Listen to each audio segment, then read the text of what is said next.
we practice, we become. I've been in a lot of rooms where people are pretending not to feel anything. Meetings, rehearsals, backstage, in the booth.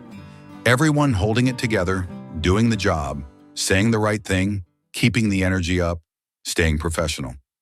But what I've learned is this: what we practice, we become. The way we hold ourselves in those rooms shapes not just the work, but who we are becoming in the process. But then there are those moments, rare, quiet ones, where something breaks through. When someone taps into something so real it cuts through the noise. They're not acting, they're just being. And the room changes. I've seen it in acting class, when someone hits a line during a Meisner repetition, and suddenly they're not performing it, they're living it. I've seen it in tech when a light cue hits just right, and someone breathes like they haven't breathed in days.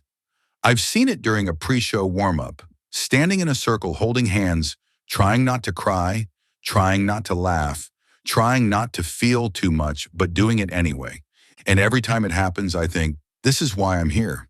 Not to put on a show, not to manage a production, but to be reminded that we are not alone.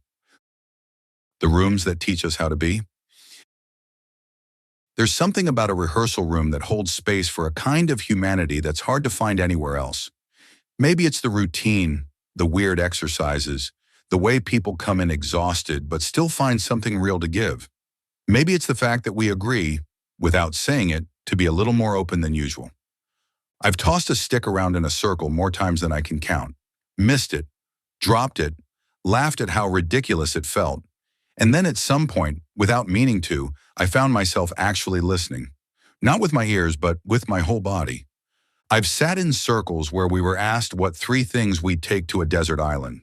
Just a silly warm-up, right? But I still remember what I said, and I remember what I didn't say too. And those Meisner repetitions, I used to think they were boring. Then one day I couldn't stop crying, because someone saw me and I didn't know what to do with that. These moments aren't about the play, they're about the people. They're about the little flashes of truth that sneak up on us when we stop trying to be impressive. They're not lessons, they're reminders. And like so much of this work, what we practice, we become. And they are the reminders that shape us more than the rehearsals themselves. The kind of leadership I'm learning. I used to think being a good stage manager meant being on top of everything, nailing the schedule, making the right call, knowing the answer, holding it all together. Lately, I'm not so sure. Lately, I think the best stage managers I've worked with weren't always the ones who knew everything. They were the ones who made the room feel safe, who noticed when someone was a little too quiet, who didn't rush the silence, who stood at the edge of the chaos and somehow made it feel like we were going to be okay. They didn't need to prove anything. They just showed up over and over again, with presence, with care, with patience. I'm trying to be more like that. I don't always get it right. Sometimes I get too in my head. Sometimes I try to fix things that don't need fixing. But I'm learning that sometimes the most powerful thing I can do is just be with the moment, with the team, with myself. The best leaders I know prove that what we practice, we become. Presence, patience, and care are practices first. Leadership qualities second. Related read. If you're interested in how this ties back to leadership foundations, you can read article on why I created a personal code of ethics. Why I still believe theater matters. It's hard to explain to people outside this world why theater feels so essential, why we keep coming back to it, why it still matters even when it's messy or small or no one's really watching. But here's what I know. There's something sacred about a group of people agreeing to be present together, to listen, to watch, to breathe in the same space. There's something human about it that I don't find anywhere else.